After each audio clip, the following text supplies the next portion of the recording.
Hello friends, welcome to I exam B. I am Sushil Ragade, ex manager Reserve Bank of India. अगर आप RBI grade A और grade B exam या NABARD grade A grade B exam या अपना IRDA का जो exam है उसमें आंसर राइटिंग का बहुत ज़्यादा इम्पोर्टेंस है।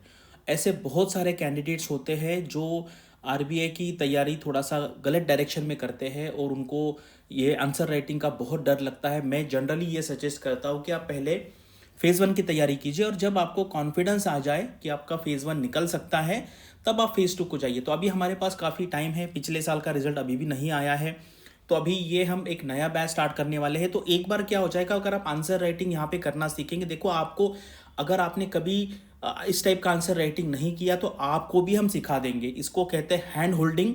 बहुत लोगों को डर है कि भाई हम कैसे लिखें और वो कभी स्टार्ट ही नहीं कर पाते। तो अगर आप ये करेंगे तो फिर बाद में क्या है, आपको वो डर कभी नहीं आएगा कि यार फेज़ वन हो जाने के बाद जो रिमेनिंग टाइम है वो कम टाइम में मेरा कैसे होगा।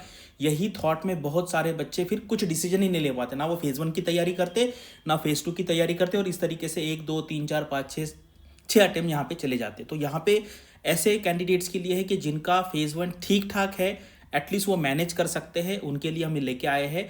आपको कुछ भी नहीं आता है, अगर आपको एक वर्ड भी नहीं आता तो हम आपको यहाँ पे बिल्कुल भी हैंड होल्डिंग करके सिखाएंगे। 1 महीने का बैच है, यहाँ पर आपका 10 मॉक टेस्ट होगा। आपको वो लिखना है मतलब हम आपसे लिखवाएंगे। जैसे हम कहते हैं ना कि बच्चों को यार आप ये लिखो, तो उस तरीके से लिखवाएंगे आपसे। और अगर आप ये करके तो फिर आपको वो आंसर राइटिंग का टेंशन ना कभी लाइफ में रहेगा नहीं। लेकिन आपको यहाँ पे इंप्लीमेंट करना पड़ेगा। अगर ऐसा नहीं कि आपने जिम लगा लिया और आप जिम में नहीं जाएंगे तो फिर बॉडी नहीं बनेगी। करेक्ट, आप डाइटिशियन के पास जाते हैं, उन्होंने जो डाइट का प्लान दिया वो फॉलो नहीं करेंगे तो फिर वो आपका कभी बॉडी अच्छा नहीं बनेगा। उसी तरीके से ये है, हम आप हमारे साइड से फुल ट्राई करेंगे। आपको भी थोड़ा यहाँ पे सपोर्ट करना पड़ेगा खुद के लिए। मैं दूसरे के लिए सपोर्ट करने की नहीं बात कर रहा हूँ, खुद के लिए करना है। अगर आप इंटरेस्टेड है तो आप इसके आगे देख सकते हैं, अदरवाइज यहाँ से आप वीडियो छोड़ के फिर बाकी जो यूट्यूब पे बहुत सारे वीडियोज़ है देखने लिए, वो आप देखने के लिए जा सकते हैं। चलो यहाँ पे वीडियो स्टार्ट करते हैं।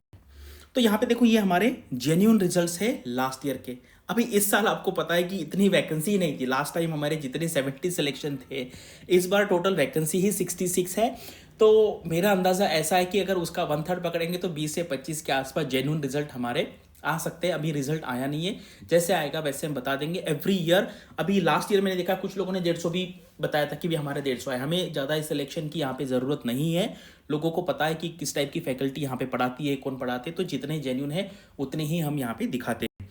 तो देखो, अभी ये बैच है आंसर राइटिंग का बैच, 15 फरवरी से चालू होने वाला है। 1 महीने का बैच है।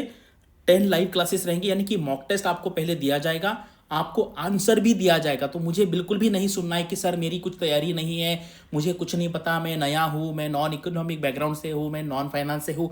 मैं आपको पहले से ही आंसर दे दूंगा। मैं कहूँगा कि भाई आंसर 10 बार पढ़ लो, 5 बार पढ़ लो, समझ लो, और फिर जब लिखने बैठेंगे तब विदाउट रेफरिंग द सॉल्यूशन आपको लिखना है। इतना तो करेंगे, अदरवाइज मुझे पता है लोग बहुत रीज़न देते हैं कि नहीं सर मुझे तो ये पता ही नहीं था, मैं कैसे लिखूँ। तो मैं पहले आपको आंसर दे दूंगा और आपको लिखना है। करेक्ट, यहाँ पे 4 ईएसए के टेस्ट होंगे, 2 मैनेजमेंट के होंगे, 2 फाइनेंस होंगे और 2 इंग्लिश के होंगे। और 10 के 10 मॉक टेस्ट लाइव क्लास में डिस्कशन यहाँ पे होगा। अगर आप ये कर लेते हैं 10 के 10, बहुत कम लोग करेंगे मुझे पता है। लास्ट ईयर 20% लोगों ने किया था, 300 लोगों ने रजिस्टर किया था, 20% लोगों ने सिर्फ लिखा था और हमने उनके पेपर चेक करके दिए थे। अभी यहाँ पे आपको ये आपको उस 20% या 25% लोगों में आना है जो एक्चुअल एक्शन लेंगे, फिर उन्हीं का यहाँ पे रिजल्ट आएगा। फिर बाकी देखो, आप आईबीपीएस पीओ देखो, एसबीआई पीओ देखो, एलआईसी देखो, वहाँ पे भी इंग्लिश का पेपर होता है, वहाँ पे भी आपको इसका बहुत ज़्यादा फायदा होगा। और एक बार आप आंसर लिखना चालू करेंगे, आप ब्रेनस्टॉर्मिंग करते हैं, आपका सोचने का तरीका बदल जाता है, इंप्रूव होता है, और उसका फ़ायदा आपको इंटरव्यू में भी होता है। तो इसका डायरेक्ट इनडायरेक्ट फ़ायदा बहुत जगह पे है। तो ये है, आपको यहाँ पे कॉल करना है या फिर ये जो नंबर है यहाँ पे आप कॉल करके, अगर आपको और कुछ एक्स्ट्रा इन्फॉर्मेशन चाहिए तो यहाँ पे ये तारीख जो है, डेट है 15 फरवरी से ये यहाँ पे स्टार्ट होने वाला है। अगर आप इंटरेस्टेड है तो आप यह कर सकते हैं। अदर और आप लॉन्ग टर्म बैच भी ज्वाइन कर सकते हैं। मान लीजिए कॉम्प्रिहेंसिव बैच है या एक्सक्लूसिव बैच है जहाँ पे आपको 1-on-1 कंसल्टेशन होगा। अगर आप वो बैच ज्वाइन करते हैं तो ये जो बैच है आपको यहाँ पे फ्री में मिलेगा।